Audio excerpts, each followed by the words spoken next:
Welcome, everyone. Dr. Thor here. Get ready for Gnosis.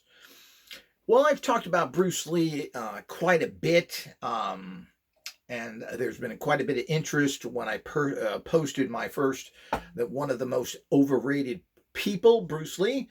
And that was many years ago, and I've kind of reshaped my opinions of him in some degree. The big question really was not if he was a great martial artist. There's no doubt about that, and probably one of the top ever. And there are several people, but what we were talking about in that particular video was he a great fighter? Meaning the fact that if he went against other martial arts professionals, how well would he do in a fight, in a full contact match, which never happened. And I don't blame him for not doing it. We've had other people do it. One of his, Joe Louis, one of his people that he worked with, and Joe Louis worked with as well. Bruce Lee said that Joe Louis is probably the best contact fighter, and I do believe it. There is a physicality that Bruce Lee didn't have. But we have to also understand that if he, in a single combat one-on-one with someone, was to use his chi energy, he probably could kill anybody, plain and simple. So that's something we have to look into, and I have verified the fact of these high level of chi um, uh, as a fact now. It's no longer gossip or history. The fact that some imbecilic bozos on YouTube uh, have um, uh, have unable to demonstrate it when they said they could have kind of ruined this for everybody. And of course, that person was George Dillman.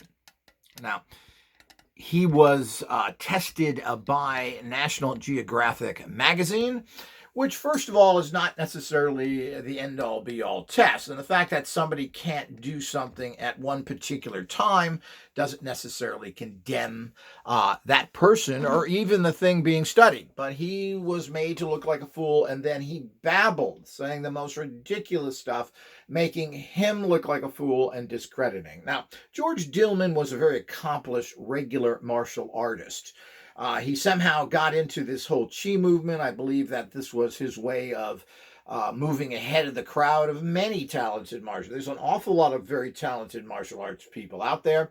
Dillman did well. He made a lot of money and then decided to go into the more spectacular area of getting into chi. I think there's just a huge interest in that. I think everybody has that.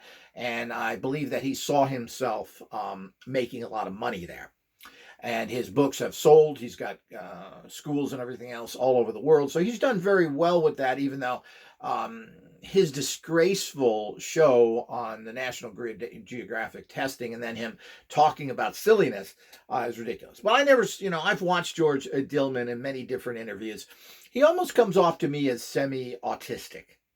Simple as that. So I'm not a big fan of his, even though physically he has apparently proved himself. Black Belt Magazine gave him high ratings as a martial artist. I think he's won titles and everything else. So, but he has ruined the chi. But this is not the case. I've studied this extensively for particularly in the last 6-8 months, and we have even people like Mel Gibson, who is certainly kind of a goof, to say the least. But I think we can count on him as for basic observations. And he apparently was, because he doesn't really, he's kind of this Christian radical, but he knows that his Christian faith does nothing. So he investigates all the other things, investigates healers and Qigong people. And he stated that a Qigong person projected energy at him and lifted him off the ground. Now, this is I've never heard that before, but I'm not sure. He has no reason to lie about this, but we have to wonder if these people have proper skills of observation, etc. But I would assume he could get it right, that he was lifted off the ground and freaked out, thinking that it was very satanic, of course, like all the Christians do, because God has no power. So if somebody shows you power, they have to be evil. So, because that's how Christianity works. You pray to a dead guy on a stick. So the whole idea is that we have to understand that as the bigger picture. So it's been verified by one source after another.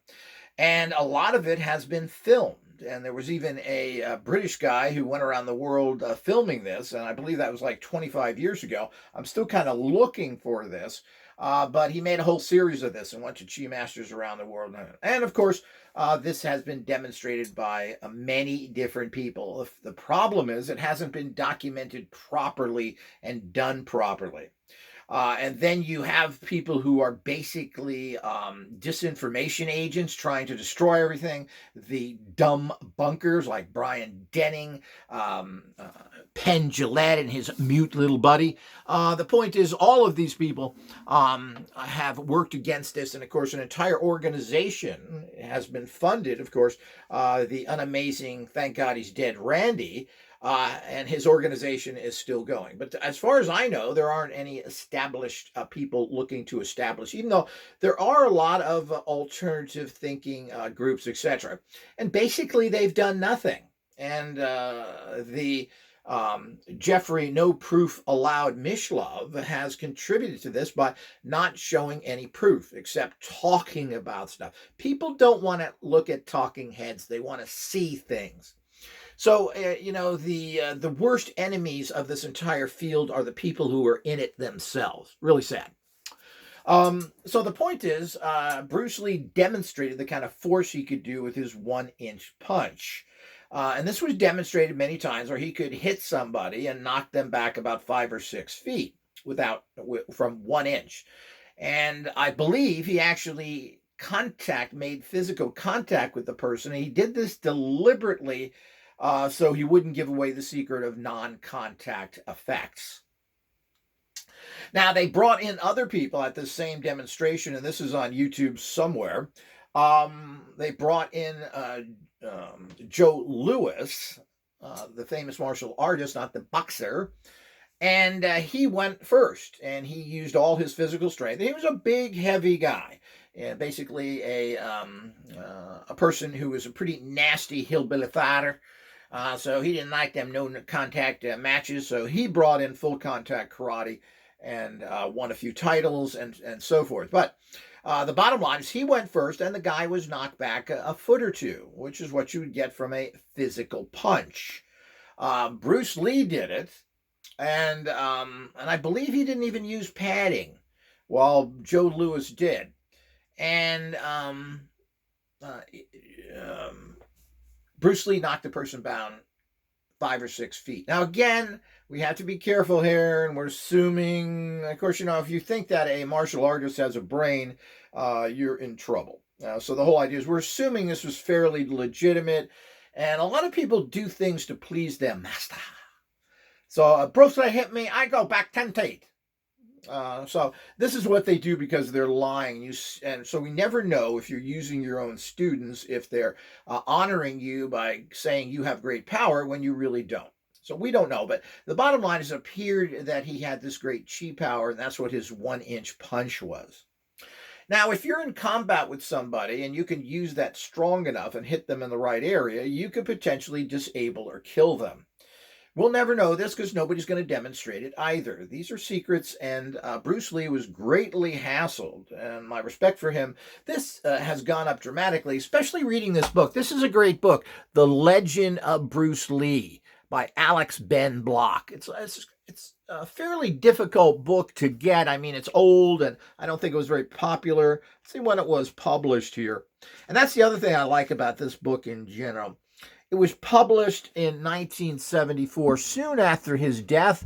So the memories and the information here and the contacts about Lee are much better than somebody writing 20 years later. Now, there's only one biography on Bruce Lee, which was pretty good.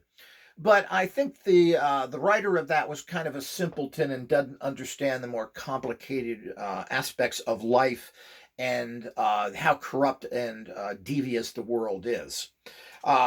if you approach world from a successful realm where you've never had problems coming from a middle class family and going to he went to an Ivy League college that his parents saved money up for. At least he had responsible parents. I'm not sure you understand what the world is about. And people don't want to deal with the facts of the world, of how corrupt and everything else. And consider 40% of the money in the economy around the world, if not more, it could be as high as 60%, all come from criminal activities. So it's a little bit different, and 99% of the people all around the world have come in contact with criminals that they work for or at least have been involved with. Because that's the only way the world works. Whether these are the multiple criminals that you don't even know about all their criminal activities, or that you actually work for them. I've seen these criminal organizations take over Walmart, take over Sam's Club, take over Costco, take over Trader Joe's. All of these people, I've seen them walk into these stores with their people and take over. On top of the very complicated, more criminal activities that are involved in harassing people that you wouldn't believe. You just wouldn't believe it, and I wouldn't believe it either. You would think that this is another story from a paranoid nut. Unfortunately, it's a reality. And I can prove a lot of it, but I'm not going to get into all that. It's a waste of time. Prove it to whom? To the people that are head of the corruptions, the banks and the police? You got to be kidding me. So the whole idea is these people are about as dirty and as filthy as a turd, which basically they are. So when we get into that, but this book changed my mind, and I think this had some good insights. I read another book, which, the title escapes me, and he talked about the nature of Hong Kong at the time that Bruce Lee died. And he was talking about the horrific corruption that was going on, particularly in the police department. So the bottom line is that how do you possibly get any information on someone's death if you have such skewed reporting agencies? And if you think that somehow coroners and medical people aren't involved in this, well, I mean, that's a special kind of stupid, people. The bottom line is that your most corrupt people on this planet include all of your medical people who work for the criminals, and they murder people daily for organized crime. They do this, I'm assuming they're blackmail, but most likely with doctors who went into medicine for money. They're also doing it for pay. And what a way to cover up things. What a way to kill people and not have to worry about the bodies is that you just kill them in an operation. And unfortunately, this happened to my family as well. But the point is that this is the reality out there. So that book went into that. There wasn't much else in it, but this book goes into several different areas which I'm interested in. I think this is a great general short look at Bruce Lee that is very good. I think they were very fair here. I think they pointed to things properly. There's a Gnostic element to this where the author is really talking about more spiritual things that are in part of this, but doesn't ignore the horrific way people acted and the general nature of martial artists, which are murderers. We have to understand that. You can talk about all you want to that, just like them American natives, they're just loving people. They didn't murder all the tribes around them and enslave them. Well, you haven't read American Native history. Certainly, again, like everything else, are there any good people? Well, no, I'm not saying that these people are bad and there's other good people. What good people? I'm doing a whole series of videos on this. Still can't find any good people, or I should say groups of people. There are people that are generally good people at certain level, and they're individuals. I think ultimately, if most of these people that I've worked with who are semi-good were put to the wall with any kind of stress, that they would not stand up for better things. But certainly, I've met a lot of nice people, people that are trying to find their way, where they are in the totem pole, because people don't understand the world because they have not been victimized to a level. And most people who are victimized become very corrupt. That's another story. But looking at Bruce Lee, it's very interesting where he went into a lot of things. And I've never seen people talk about how he alluded to with the fact of the really the dark side of martial arts. Because what is martial arts? Now, we've been talked about in the goofball cowardice, particularly American and Western civilization to a large degree, that this is something. Of course, a lot of people got into martial arts because they want to hurt people. But we've been told that this is some sort of spiritual path. And of course, this couldn't be further from the truth. This really came from Kung Fu, the TV series, and to a large extent from Bruce Lee, who tried to bring in the more philosophical and higher meanings, which he wrote a movie about, which was eventually made. He called it The Magic Flute, but I think it was The Iron Circle, which is a great movie that goes into Zen philosophy. It's really an excellent movie, and I thought every part of it was good. And I think the fact of who they who they picked to star in that was very good because it was kind of done from a more Western understanding. And I think that actor did an excellent job in that movie. And there were some great fight scenes and other things there, which had David Carradine playing most of the parts that apparently Bruce Lee was with. But the ending of the movie and everything else is just fantastic. Highly, highly recommend it. It gives you talks about all the things in life that we go through, and of course Bruce Lee wrote this, so it shows that he was a lot more philosophical than I thought he was, because he did like to play the wise Chinaman. And of course, that's what people expected of him. And if you're going to be successful, that's what you do. But I think the movie shows a profound understanding, or at least he was able to put it on paper and write it, that goes beyond the comic book level that people expected of him. But basically, Kung Fu, which was basically very philosophical. And why was it philosophical? Well, this was a stroke of genius by the producers of that show. At that time, there was a major campaign on TV that they were not even allowed to show much violence. But this was a time where they wanted no violence. So, what are they going to fill the screen with? They did have some action sequences, and again, these had to be kept very short from what I understand. I'm not going to go into the details and waste too much time on it, but the bottom line is that there was a great anti-violence, and I believe there were even regulations that were put on television and everything else that you couldn't show a certain amount of, only a certain amount of violence. Pretty interesting. This is when other shows came a little bit sooner, like the A-Team, who shot about 1 million bullets and never hit anybody. So this was action without violence. Now, Kung Fu, of course, we all know that he spent his entire time saying, "Please leave me alone. I don't want to fight. But now I kick your ass." So this is what it was all about because they harassed him. So the whole idea is that our understanding in terms of generally what we would consider Western society got our impression that all of these martial artists are just these meditative, philosophical people that have taken this not to hurt anybody, not to protect themselves, or I should say, they've taken it to not hurt anybody and to only to protect themselves is what is the impression gun. But that isn't the case at all. And a lot of people in martial arts are taking martial arts to learn how to fight so they can beat people up, either for their own personal ego. So this is a real problem, and we have now the the mixed martial arts fighting and everything else, and these kind of shows people really love, which I don't quite understand. The bottom line is that you can't go around fighting people anywhere legally. If you get into these kind of fights, you're going to end up in prison if you don't kill somebody for life, or you're going to end up in prison for many, many years. So I don't quite understand this.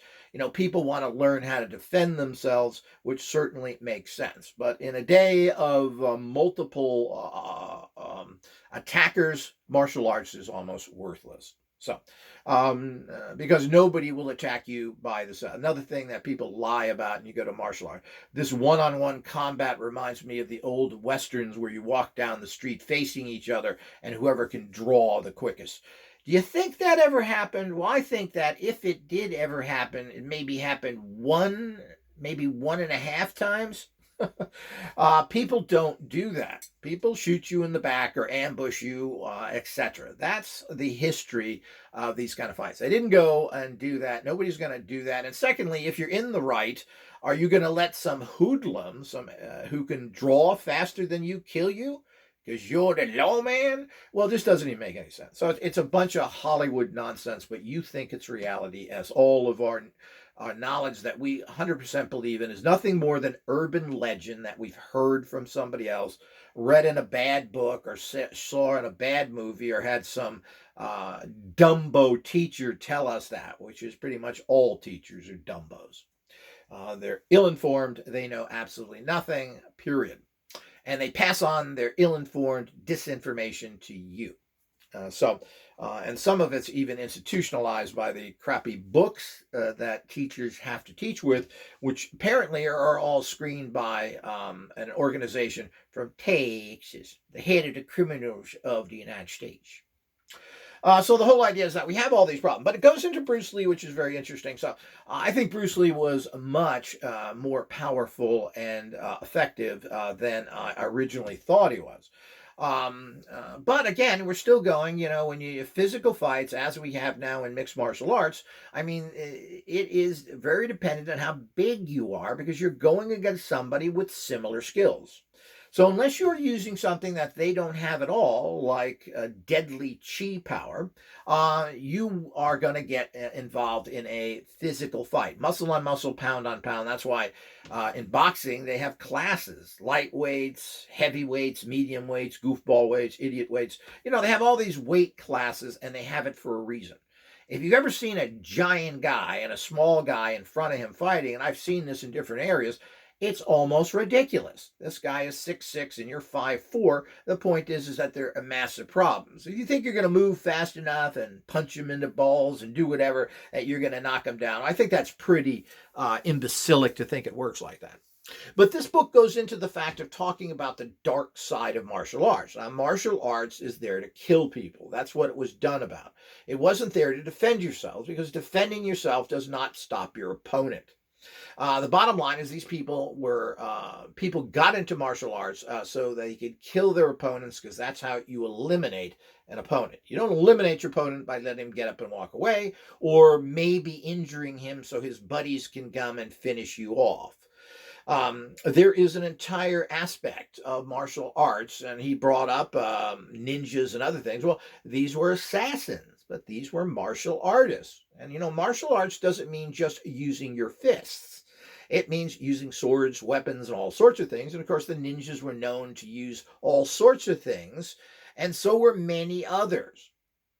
And they also used poisons, herbs, and medicines to cure and to kill. This is part of the Kung Fu tradition as well, and all martial arts that you would learn herbal and chemical poisons, because this was part of poisoning your enemy. We're not playing games here. If you're trying to survive, you have to know whatever it takes to kill your opponent. And that includes all of these things. And maybe you have to kill them ahead of time because they're a threat. So you're not going to sit there and fight them again. What you're going to have to do is possibly poison them. Now, apparently this happened. I think it was Attila the Hun that was poisoned, believed to be poisoned by his wife. But these are the kind of things that happen. People poison people who are stronger and better than they are. This is so typical. You don't face somebody face to face who most likely is going to be able to beat you just because of their physicality. And that's what it's all about. So this book alludes to this. He talks about how all the martial arts traditions have this this touch thing there, as I've talked about in other things. There's the judo revival points.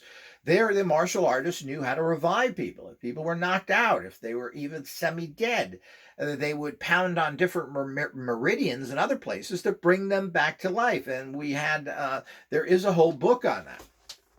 And we do have this book for those in our organization. But the whole idea is that this is very fascinating and something not looked at. I never knew there were revival points, but it makes sense. You want to heal somebody using certain points. You want to, the famous Dimmock, which is using blocking meridian energies that as they close down, you get sicker and sicker, and theoretically could die from that. And of course, there are deadly points which will mess up your energy field. There are fields that will help you in life, particularly trigger points. Trigger points are areas on the body that that will help or hurt or heal. These are facts, and it's quite amazing. So the whole idea is to think that martial arts artists are ignoring that is even laughable. The other thing is really what's the highest level of martial arts, and this isn't dealt with too well. Or even covered, because basically your average martial artist is a puncher and kicker. He's got a bad attitude. He wants to fight people. Maybe he's been picked on. There are very low level of people. They're very uneducated, and it's like joining the army. I mean, the bottom line is they really got a bunch of idiots in there, and they don't teach people properly. Of course, even the army is starting to do things better. And instead of screaming at people and treating them like dirt, they're trying to work together as a bigger, better team. Something I have always thought would be the way, and how I personally would react if someone's going to scream in my face, like is noted of the Marine Corps. But you got to remember, the Marine Corps has the stupidest people in the world in there. These are a bunch of dummies. So maybe they need to be trained that way. But, I think we need to move past that. We have to understand that if you want to motivate people, you motivate them by working for the team and winning. And that's what's important. Not the fact that you just snap to whenever some little doofus tells you to. So we have to understand this is all part of the training. And martial arts schools, particularly kung fu skills in China, are just like you going into the army. I've seen documentaries on this, and of course, for many, many years, I've been watching all these things, things that you probably will never have seen or never will see, because information is very transitory. There'll be a documentary, maybe it'll be on YouTube for 5, 10 years, and then it's gone. So I've watched all those. Some of them I even have records of in terms of recording them. But the bottom line is they're run like a military institution. This now traditional Shaolin has some other aspects and to it, and but the bottom line is your traditional kung fu schools in China, which train thousands of people a day, thousands set up. Now maybe it's 5 or 10,000. When you have 1.5 billion people, everything's in the thousands. They have restaurants. They don't serve a couple of hundred. They serve a couple of thousand at the least. So it's very, very interesting of how all that works. So this is not a philosophical understanding, and I'm not, Shaolin. Nobody really even knew the system and everything else, and I've written about them. An awful lot of Shaolin has absolutely nothing to do with spiritual practices at all. So it's very much a military martial arts, get up there, stand in line, do exercises, etc. Very physical and not very mental. So, and it really depends on who's teaching, what school it is, tradition, etc. But it is not like Kung Fu, plain and simple, the TV series. But a lot of people think it is, and we've got this false idea about these people. Just doesn't make any sense whatsoever. So, we have to understand that as we look into it. And this book talks about that very dirty side, the dark side of martial arts, where people are trained to poison and murder. And ultimately, as I said, I didn't finish my thought there, the ultimate martial arts would be not to physically attack your opponent. Now, this has been talked about of those who evolve into these basically martial arts chi masters, which I've talked about and which are proven to be real. And that is the fact of why hit your opponent at all. This is a waste of physical energy in terms of physically doing it. So if you can project energy at your opponent that is even more powerful than striking him, why wouldn't you do that? Because after all, what is a fist hitting the body? It's a kinetic reaction to the energy in your body that you have moved through to a fist or a foot or whatever, and you're just channeling the energy into there to strike your opponent. It has absolutely, there's no value in doing that if you could sit in front of somebody and just say, boom, here's the energy. Instead of being put behind a physical fist, I'm going to project it at you and hit your organs, which will enter you and even do more damage. So don't think all of this hasn't been studied and going on, because ultimately people are looking for the ultimate. And of course, that's what particularly martial arts type people do, because they're looking on ways to kill people most efficiently. And the most efficiently would to be as a chi or energetic projection in the non-physical reality in terms of being connected to a physical arm, hand, foot, etc. And all really advanced martial artists will tell you that. Those who aren't advanced, those that grow up in the Marine Corps School of Stupidity, again, then this is a fighting and punching art only. And of course, this is where the world boils down to in a lot of ways, and also in a lot of ways, particularly depending on where you are. But if you're in the United States, it's almost ridiculous. The rest of the world, of course, where you can't get proper weapons or carry them, being skilled in martial arts is a good idea. In the United States, it's a little bit stupid. But even around the world, people are under the opinion that this is that ridiculous mano a mano stuff. The bottom line is that with the advent of guns and so forth, and the amount of them out there in the United States, to get into a physical fight one-on-one with somebody is a very risky proposition. And again, it isn't one-on-one anyway. They're going to bring their buddies. They're all waiting around. These criminal types, including the criminal types that have badges and other things, work as gangs. They don't approach you individually. So, and of course, they're going to outnumber you 100 to 1, as always is done with these criminals. But it happens also with the criminals, the regular criminals that are supported by and given money to by your police are going to attack you in groups. Do you think they're heroes? Do you think they're going to prove themselves? This is nonsense. So all this kind of one-on-one stuff is a fantasy world that we all have to watch. So it goes into that very dark side, which I find fascinating. This is an excellent book if those who are interested in Bruce Lee and interested in Chi and in more of the facts of the real part of martial arts, because martial arts is about killing people, whether it's in self-defense or not. You don't want your enemy getting up and attacking you, and the whole idea is that you want to be able to permanently neutralize them. This way you have a permanent escape and you don't have to worry about things. But because that's really what it's about. And that certainly was about when we went back more in ancient times and everything else. So the whole idea is martial arts in all these Asian schools were all taught herbology for healing, for poisoning, for killing. All of this is part of their tradition that nobody talks about. They also talk about revival points. They also talk about killing points, Dimak. So all of this stuff could be part of it. And the fact is that Bruce Lee could have been easily poisoned. And I'll take that up in part 2 here. I think this is an important subject, so we'll make this into a 2-parter. We'll end part 1 here.